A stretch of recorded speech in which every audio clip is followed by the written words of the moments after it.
नमस्कार छात्रों।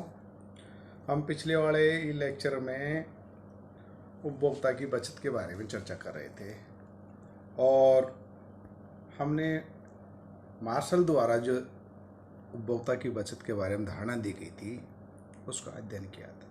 मार्शल ने मुख्य रूप से जो मान्यताएं ले चला कि उपयोगिता को गणनावाचक अर्थात संख्याओं में मापा जा सकता है। दूसरी मान्यता थी मुद्रा की सीमांत उपयोगिता स्थिर रहती है। प्रत्येक वस्तु स्वतंत्र वस्तु होती है। उपभोक्ता की आय, फैशन, रीति रिवाज, रुचि आदि स्थिर मान्य थी।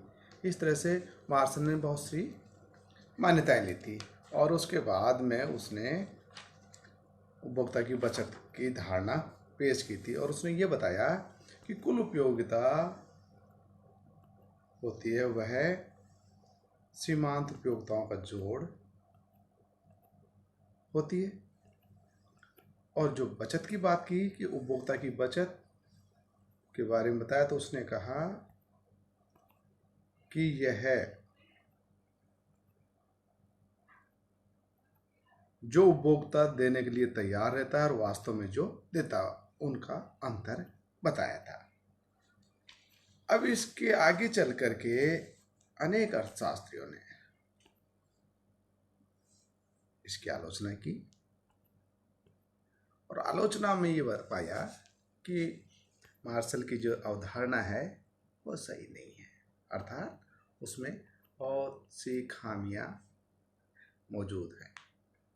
इस आलोचना को करने वाले जो मुख्य रूप से अर्थशास्त्री थे, जिनमें हम नाम ले सकते हैं निकलसन, डेवनपोर्ट, हिक्स, एलन, यूलिस, सोबी, इन्होंने मार्शल की अवधारणा का कड़ी आलोचना की और उन्होंने कहा कि इसकी आलोचना या जो धारणा थी वह निम्न आधार अनुसार सही नहीं है। जैसा नंबर 1, उन्होंने कहा कि उपयोगिता का गणनावाचक माप संभव नहीं, अर्थात उपयोगिता को मार्शल के अनुसार हम संख्यात्मक रूप में माप सकते हैं, जो कि उन्होंने कहा यह संभव नहीं।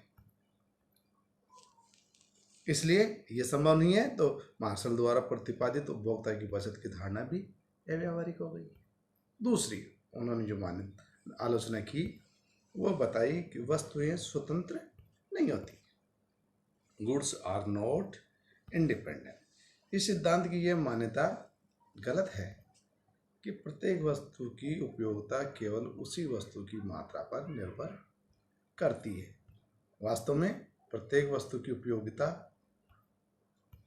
पर उपभोग की गई वस्तुओं से प्राप्त उपयोगिता का भी प्रभाव पड़ता है। इसके फलस्वरूप उपभोक्ता की बचत में अंतर आ जाता है। तो दूसरी बात उन्होंने कही कि वस्तुएं स्वतंत्र नहीं होती, जबकि मार्क्स ने कहा था कि वस्तुएं स्वतंत्र होती हैं। नेक्स्ट उन्होंने कहा आय प्रभाव की अवहेलना की। किसने? मार्शल ने। उपभोक्ता की बचत का सिद्धांत आय को स्थिर मानता है, परंतु वास्तविक जीवन में आय में परिवर्तन आता रहता है। आय में होने वाला परिवर्तन का उपभोक्ता की बचत पर काफी प्रभाव पड़ता है। यदि किसी व्यक्ति की आय बढ़ जाती है तो वह व्यक्ति वस्तु के लिए पहले से अधिक कीमत देने को तैयार हो जाता है।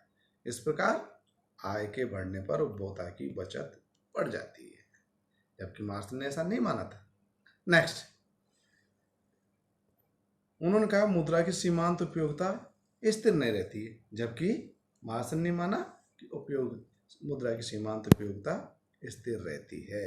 मार्शल ने उपभोक्ता की बचत को मुद्रा के रूप में मापा, परंतु उनकी यह मान्यता गलत थी कि मुद्रा की सीमांत उपयोगिता स्थिर रहती है। वास्तविक जीवन में मुद्रा की सीमांत उपयोगिता में अंतर आता रहता है, जबकि किसी वस्तु की कुछ मात्रा खरीदने के लिए हम अपनी आय का एक भाग खर्च कर देते हैं तो हमारे पास मुद्रा कम मात्रा में रह जाती है। इसलिए यह स्वाभाविक है कि इस शेष मुद्रा की सीमांत उपयोगिता पहले से अधिक होगी। इसके फलस्वरूप उपभोक्ता की बचत को मापना कठिन हो जाता है। मार्सन ने इस आलोचना के उत्तर में यह तर्क दिया था कि उपभोक्ता किसी विशेष वस्तु पर अपनी आय का थोड़ा सा भाग खर्च करता है, इसलिए मुद्रा की सीमांत उपयोगिता लगभग स्थिर रहती है। नेक्स्ट उसने स्थानापन्न वस्तुओं के बारे में उपभोक्ता की बचत की यह मान्यता भी स्वाभाविक नहीं है कि वस्तुओं के स्थानापन्न नहीं होते, परंतु वास्तविक जीवन में अधिकतर वस्तुओं के स्थानापन्न पाए जाते हैं। स्थानापन्न वस्तुओं के फलस्वरूप उपभोक्ता की बचत कम हो जाती है। उदाहरण के लिए चाय तथा कॉफी स्थानापन्न है। यदि बाजार में चाय उपलब्ध नहीं है तो हम कॉफी की बाजार कीमत से अधिक कीमत देने को तैयार हो जाएंगे। इस प्रकार हमें कॉफी से अधिक बचत प्राप्त होगी, परंतु यदि चाय भी उपलब्ध है तो हम कॉफी के लिए कम पैसे देने को तैयार होंगे तथा कॉफी का सीमांत तुष्टिकरण कम हो जाएगा। नेक्स्ट उन्होंने बताया प्रतिष्ठा सूचक वस्तुओं के बारे में। प्रतिष्ठा सूचक वस्तुओं जैसे हीरे, जवाहरात, कलाकृतियाँ आदि से प्राप्त उपभोक्ता की बचत को मापना संभव नहीं होता। इन वस्तुओं की कीमत कम होने पर उपभोक्ता की बचत कम हो जाती है। इसके विपरीत कीमत बढ़ने पर उपभोक्ता की बचत बढ़ जाती है। नेक्स्ट, जीवन रक्षा तथा रूढ़िगत आवश्यकताओं में उपभोक्ता का आधिक्य अनंत होता है। यह स्वाभाविक है कि जीवन रक्षक तथा रीति रिवाज संबंधी आवश्यकताओं को पूरा करने के लिए कई बार उपभोक्ता अपना सारा धन देने को तैयार हो जाता है। प्यास से मरता हुआ एक व्यक्ति पानी के गिलास के लिए जो साधारण उसे 10 पैसे या मुफ्त में मिलता है 100 रुपये देने के लिए तैयार हो सकता है, परंतु यह कहना कि उसे 99 रुपये 90 पैसे की बचत प्राप्त होगी उचित नहीं होगा।